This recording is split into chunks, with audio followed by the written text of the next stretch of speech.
On the news, Senate engages NDLEA, sets up committee to investigate drug-related allegations. For the protection of the Senate and other senators, we must do something about this. House of Representatives to investigate states of kidnapping and armed robbery in the FCT. This heinous crime has sent shockwaves through our community. Plus, Speaker Tajuddin Abbas meets development partners on driving national reforms. As the largest democracy in Africa, if Nigeria succeeds, Africa succeeds, and the world progresses. Good evening and welcome to NTA Parliamentary News. I am Abubakar Garadima. Senate has set up an ad hoc committee to engage the National Drug Law Enforcement Agency (NDLEA) over drug-related allegations it reportedly made against the Deputy Majority Leader of the Senate, Senator Ayilola Ashuru. Senator Ashuru had, at the commencement of plenary Tuesday, come under a matter of privilege, pointing to the information that emanated from the NDLEA. National Assembly correspondent Lami Ali reports. The decision of the Senate to engage the NDLEA on the matter was based on the information that the allegation may be connected to remarks of Senator Ashuru during debate on the floor of the Senate on the 15th of October 2024. I cannot even identify what we call cannabis or any drug. Beyond taking water, I don't take alcohol. I am of opinion that for the protection of myself as a member of this Allo Chamber, for the protection of the Senate and other senators, we must do something about this. I understand the person that went on television was even alluding to the fact that you made contributions on the floor and trying to quote what you said on the floor, the Constitution and the laws of the land. Anything you say here is privileged. It's covered with immunity. The ad hoc committee mandated to conduct the investigation and make recommendations was given 4 weeks to report back. Senate passed for second reading 2 bills, including bill to establish National Food Reserve Agency, sponsored by Senator Saliu Mustafa. Establishing an agency for the purpose of food reserve is essential to enhance food and nutritional security. A strategic grain reserve will stabilize staple foods prices for the benefit of both consumers and farmers. The agency will be charged with the responsibility of buying up surplus with a view to storing it during the period of harvest. And when there is scarcity, the agency will now bring it out. In another development, Senate Committee on Power has engaged management of the National Power Training Institute as it seeks improvements in the sector. All we require is the equipment, which we don't manufacture. I also like to learn from the management the milestones that you have so far achieved in the area of training our people, especially in the new areas of solar installations and meter installations. If young Nigerians are trained in the area of solar, they can be on their own, they can install solar. We have testimonies that quite those who are trained, they are installing solar all over the place, especially in Abuja. So we can extrapolate this and then make it possible in all across the state geopolitical. The same thing with electrical installation. The institute provides training for power sector personnel in Nigeria and some countries in Africa. From the National Assembly, Lami Ali, NTA News. Senate is to carry out thorough investigation into the frequent incidents of power outage in parts of the country with a view to finding solutions to challenges in the sector. This was when Senate Committee on Power engaged the Nigerian Electricity Management Services Agency in continuation of its oversight to strengthen agencies in the power sector for efficient service delivery. Correspondent Joshua Ojito reports that the committee expresses concern over recent grid disturbances and says it will engage all relevant stakeholders to find out immediate and remote causes of the outages. The Senate Committee on Power notes federal government's huge investment in the sector and stressed the need for it to step up their game and deliver reliable electricity to Nigerians. And Nigerians will hear from us about our feelings and our views on the matter of power outages in the country. Meanwhile, it's kudos to them. The little they're doing it well. Look forward to more meetings like this because it will go a long way in giving us the guidelines to be able to fulfill our mandates smoothly. And you know, the NEMSA mandate has to do with enforcement of technical standards, technical regulation, testing and certification of all categories of electrical installations across the power value chain. Meanwhile, the Minister of Power, Adebayo Adelabu, has set up a 6-man forensic committee to advise governments on necessary solutions to ensure grid stability. The committee is expected to submit its report by November 1st, 2024. The House of Representatives has mandated its Committee on FCT Police as well as the National Security and Intelligence to conduct a comprehensive investigation into the state of kidnapping and armed robbery within the nation's capital and report back to the House within 3 weeks.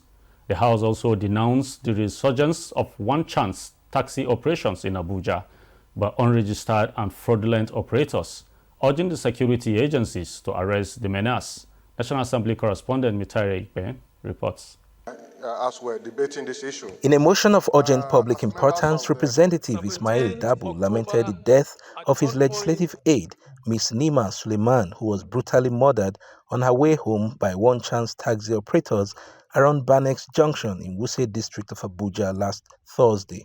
Despite paying ransom in full, her life was tragically cut short.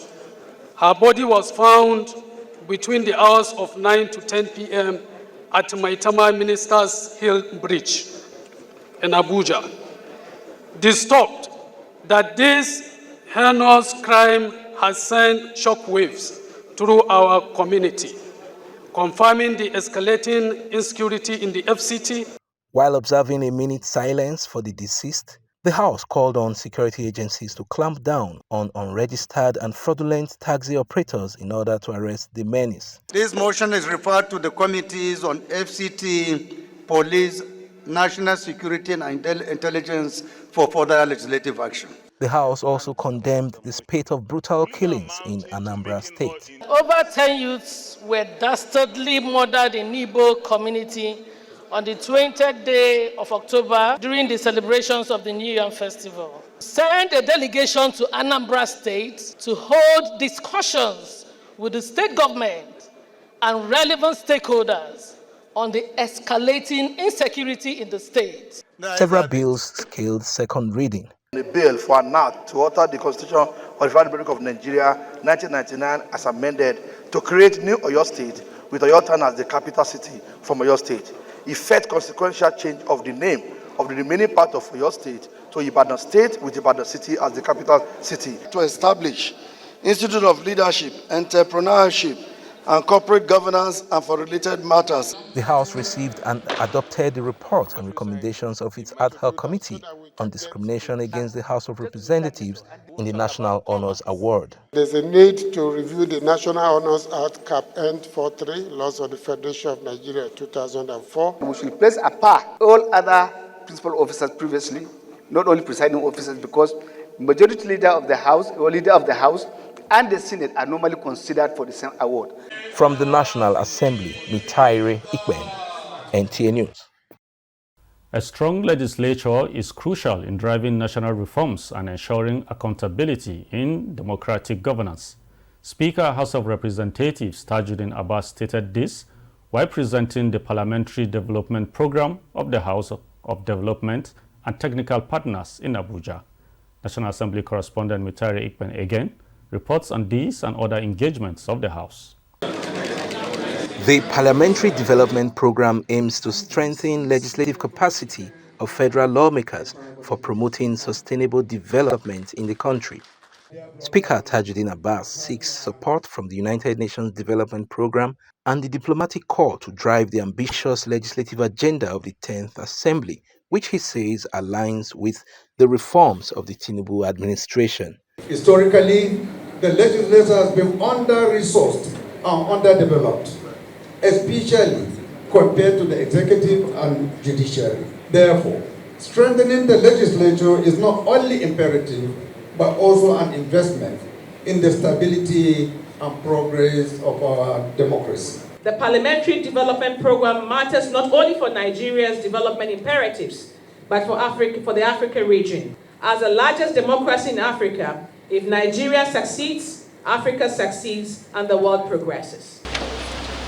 Meanwhile, during an oversight to the naval headquarters, members of the House Committee on Navy demanded access to more data from the Naval Command to enable lawmakers ascertain judicious use of budgetary allocations to the Nigerian Navy. Interventions, other source of funding, particularly as it pertains to all the naval commands, unit, forward operation bases and what have you, including the Navy holding, the naval dockyards.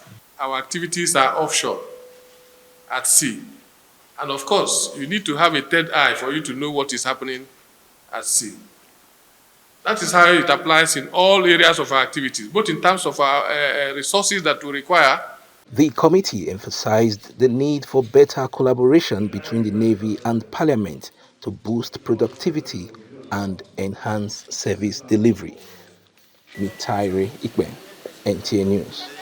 The Speaker, House of Representatives Tajuddin Abbas, has acknowledged the transformative leadership style of the FCT Minister, Nyesom Wike, saying it has made the oversight responsibility of the National Assembly easy. The Speaker made this remark during the flag-off ceremony for the construction of access road to the judges' quarters in Katampe District, Abuja. Onoze Yakubu has the details. This is the second leg of the ongoing flag-off ceremony of critical infrastructure projects. This time, it is the construction of the 2.7-kilometer access road from the Ring Road 1 by N16, as well as internal roads within the judges' quarters. Stakeholders are optimistic that the project will open a road network from Katampe to other adjoining districts. With the development of this project and provision of the interchange there, we will completely seal up that U-turn and it will eliminate substantial traffic bottleneck that we experience by commuting from this side to the other side of the district. Members of the National Assembly pledged their continued support, saying that the transformative drive of the Nyesom Wike-led administration has made their oversight functions a bit easier. We're going to partner with you, we're going to support you in every way to continue to do this such development to the ordinary people of Nigeria. You've seen the projects we've done in FCT, and we're doing more before the end of this year and next year coming. We have witnessed several flag-offs, not just as ceremonial acts, but as milestones. Commitment to make Abuja a world-class city. FCT Minister Nyesom Wike promises that the project will be delivered to mark the second anniversary of President Tinubu's administration. Your hard work and expertise made this project a reality. It is through your dedication that we can now enjoy the full access to the judges' quarters. We have the money for you, so don't be afraid. This is not a project that will cost us 10 billion and we have 500 million naira in the budget now. As I speak to you, we have not less than 70% of the money in the budget. The minister also hinted that from next week, his administration will begin to clamp down on street beggars. Onoze Yakubu, NTA News. And still to come, National Assembly holds retreat to broaden legislative understanding and administration. That will be after the break. Don't go away.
You're still watching NTA Parliamentary News coming from Abuja, the nation's capital city.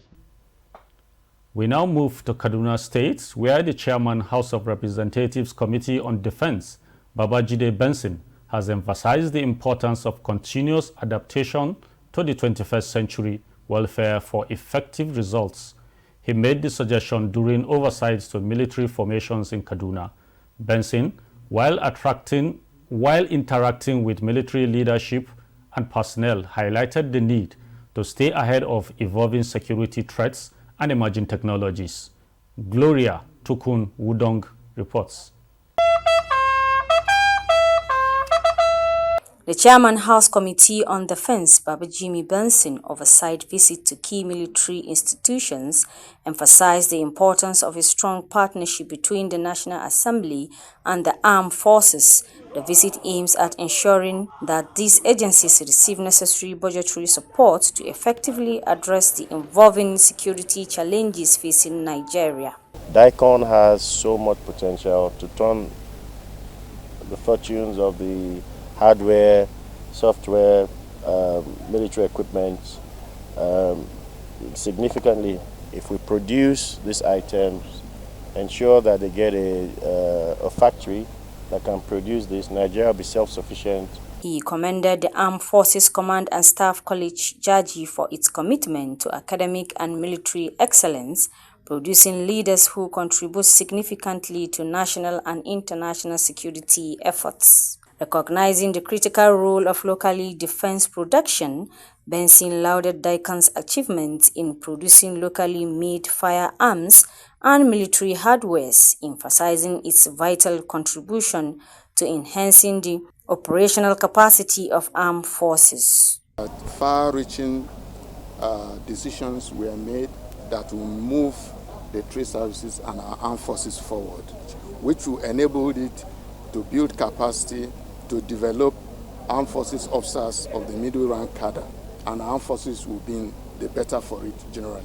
This visit underscored the commitment of the House Committee on Defense to supporting the armed forces and ensuring their ability to effectively respond to the challenges facing Nigeria. It also highlighted the importance of collaboration, strategic planning, and technological advancement in maintaining national security. Gloria Tukyanwadu, NTA News. Still in Kaduna, the House of Representatives Committee on Aviation Technology and Aerospace has pledged support to the Nigerian College of Aviation Technology Zaria for it to attain its full potential as an aviation institution of world class. Haruna Mohammed reports that the committee, led by its chairman, Abiodun Isiaq Akinlade, gave the remark during oversight to the college.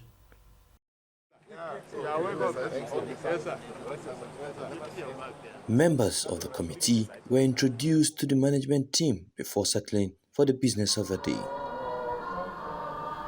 The committee members, led by their chairman, took time to engage heads of critical sectors, especially the training school, aimed at better positioning the school in line with the renewed hope agenda in the aviation sector. Members were also taken around facilities including the flight line, Boeing 737 full flight simulator, and Symfinity IPT station used for type rating and training of pilots. The committee chairman described the college as a special institution providing personnel for the aviation industry. And we have noted what they complain about, and the committee will go back to the National Assembly. We are in the process of preparing the budget, and we look at this and see how their budget can be looked into and assist them so that we can have the best aviation college as it has been proposed by the founders of the school. The Nigerian College of Aviation Technology Zaria, established in the year 1964, with the recent acquisition of platforms, is not only regaining its rightful place as the aviation hub in Africa and beyond, but also saving the country foreign currency.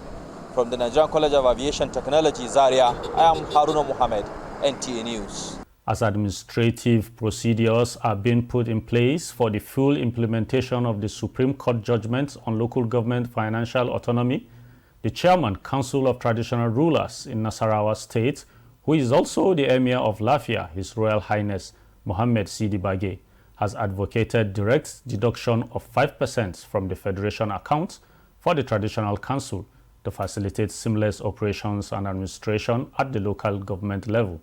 This submission was made at a one-day public hearing on a bill for a law to repeal and reenact the structural composition, finance, and functions of the local government system in Nasarawa State. Adams Abdelkadir completes the report. Speaker Danla Dijato called on the key stakeholders to actively contribute towards the actualization of the bill, emphasizing the critical role local governments play in promoting grassroots development.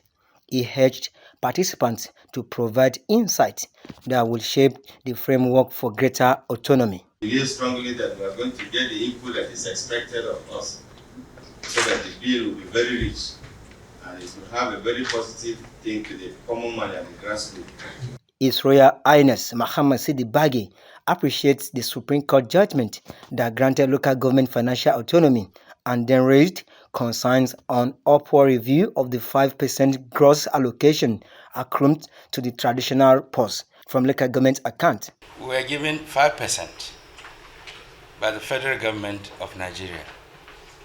And those 5% of the funds that will accrue to the local council.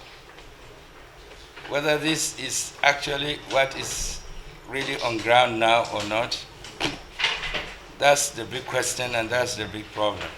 Key players such as the Local Government Service Commission and the academia dwell more on challenges, issues, and way forward on the creation of development area councils. So I'm suggesting that this committee should not only repeal that section of the law of local government, but also look at laws that establish or created development areas. The chairman of the committee says the committee will ensure the law is in conformity with the Supreme Court judgment so that local government administration will be strengthening. It behoves on us to sit down, consider all the memos, and then see the decisions we can take and make appropriate law. It's not for me to now divulge what intention the House of Assembly or the committee has. Until that is done, we are concluded in the memo submissions. They say the success of the bill depends on the collective efforts of all involved in ensuring that local government is empowered to function effectively and independently for good governance and quality service delivery. In Lafia, Adams Abdelkadir, NTA News. Still on local government administration, the Supreme Court judgment on local government financial autonomy is bringing back the beauty of democracy at the grassroots in Nigeria, with people making laws that suit their peculiar communities. At the moment, quite a number of local government councils have been elected and inaugurated under a democratic setting, with legislative activities set in motion. John Yaku in this report takes a look at what is required to make quality legislation at the grassroots. It will also help all the enforcement agencies to monitor the scavenging activities. Timothy Raphael of Bitako Ward, who sponsored the bill, told the council that the activities of scavengers in Zing local government area has brought about lots of uncertainties. A typical legislative proceeding not from the national or state assemblies, but Zing Local Government Area Legislative Council in Taraba State. A bill to regulate activities of scavengers in the locality has been passed and signed into law by the chairman of the local government area. Without regulating their activities, it may cause a lot of damages and disasters thereafter. Elsewhere, the Abuja Municipal Area Council is currently working on the review of its bylaws. In a very short moment, we will pass them and then they will pass and transmit it to the executive chairman for assent. Many legislative councils in Nigeria have similarly passed or are in the process of passing various legislations in their localities that have direct impact on the lives of their people. You must ensure that your local laws are homegrown, where you collect feedback from the various wards that you represent as local legislators. But most importantly, ensure that you scrutinize the budget. Analysts say This is the beauty of democracy at the grassroots, as the 774 local government areas across the country will be able to make legislations to bring about the needed development. Nigerians should actually be interested in the local government election and local government affairs, because that's where we're supposed to be breeding, that's where we're supposed to be, grooming leaders. Quality legislation is said to be a product of quality legislators or councillors. This brings to the fore the question on how councillors could be well equipped to carry out quality legislation. The National Institute for Legislative and Democratic Studies is charged with the responsibility of building the capacity of legislators at all levels of government. What is the role of the institution in building legislative capacities at the council levels? In the areas of lawmaking, we need to brush up their skill. We need to earn their skill. We need to train them. We need to build their knowledge for them to know the task ahead of them. The practice of local government council legislation may have eluded the country for decades, but its return through the Supreme Court judgment will forever re-echo in the history of local government administration in Nigeria. In Abuja, John Yagu, NTA News. That's the size of our package this evening. Don't forget to watch our news and other current affairs programs on our social media handles scrolling on your screen. Thank you for watching. I am Abubakar Galadima. Bye for now.